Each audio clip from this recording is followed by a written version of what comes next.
Hello.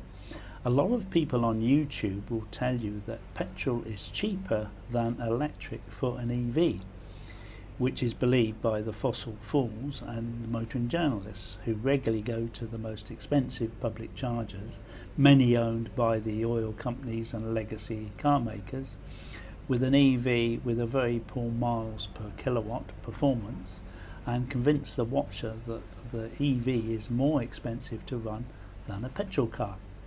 It's not true, and I will explain why. Folks, I'm Nigel. Thank you very much for joining me today. I do hope you can like and subscribe. It really does help the channel, and if you can if you did, that would be fantastic, and please leave a comment down below if you've got something interesting to say on the subject. Recently, Tesla Superchargers have been discounted at night, and if you go before Recently, the Tesla Superchargers have been discounted at night, but they've always been discounted up to a point. But it's a lot more now and a lot more general.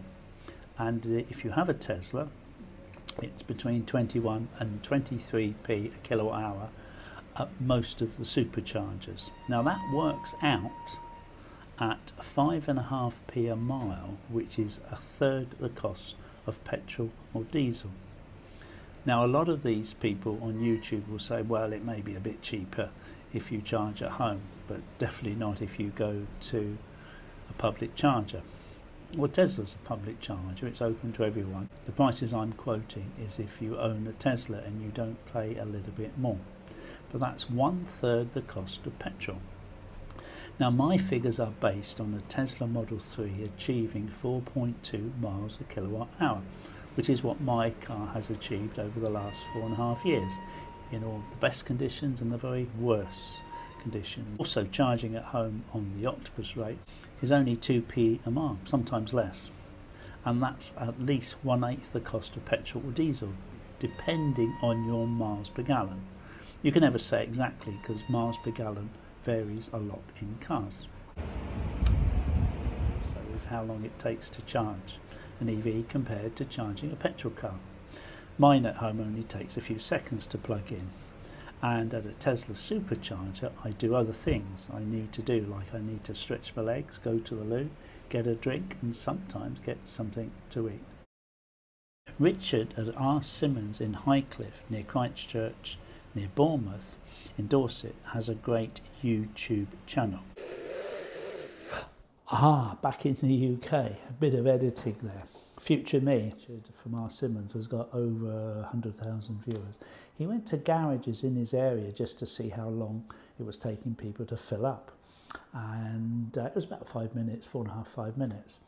And he calculated how many times a year they'd have to do that, opposed to someone who charges at home, where they simply plug in and go inside and watch telly, have something to eat, whatever. Likewise at superchargers, where you just, in the case of the Tesla, where you just reverse in, plug in, and off you go and do something else. He concluded that you're not really stood there as you are at a pump filling up, which I totally agree. You're doing something else. We used to call it time management in my rep days, that you don't just stand there, because you can't do anything else while you're filling up with petrol. You know, you can't really take a phone call or send a text message. You can't go to the loo. So anyway, he added this all up and concluded, which I totally agree with him, he's a very smart man, that it takes longer to fill up with petrol than it does when filling up an electric vehicle. So you can, and as he said, the people will be writing. He does a lot of Teslas, but he does other cars. I thoroughly recommend that you go and visit him, and there's no commission for me. I just enjoy his videos, and I expect you do also. Cheers. And if you could subscribe, that would be fantastic. We're getting pretty close to 2,000 now. It's not many, but even Mr. Beast had to start somewhere. Whenever Jen and I book a holiday, it's usually me that draws up a shortlist initially of hotels and destinations. Jen looks at the reviews and deletes the poor reviews until we are left with a few, and then we make a decision.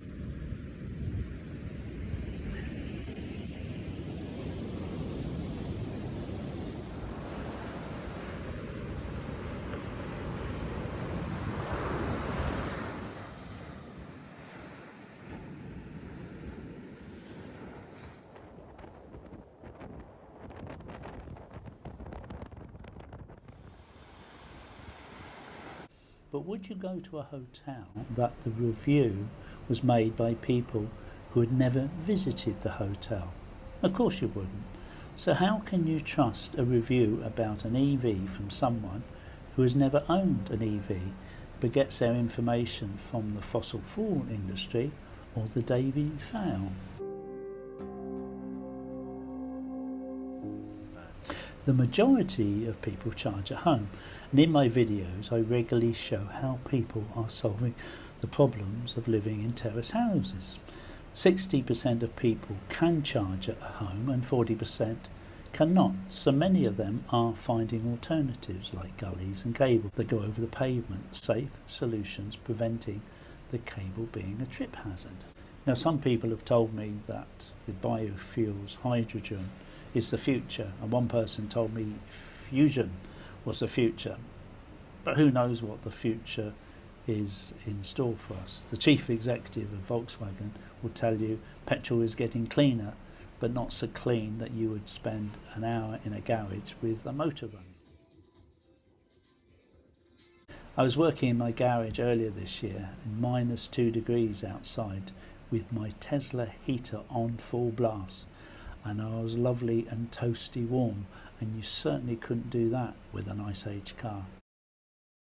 Another myth is an EV is only good for driving in towns and no good for road trips, which is absolute nonsense, as in the UK, Europe, the Tesla Supercharger network is so good some people buy one just for that, but then realise the car's pretty good as well. That's why the Model Y, Model 3 are the best selling cars in the world. But thanks very much for joining me today. I really do hope you can subscribe and like if you did. Leave a comment down below if you've got something interesting to say, especially if you're thinking of buying an EV or maybe you've bought one recently.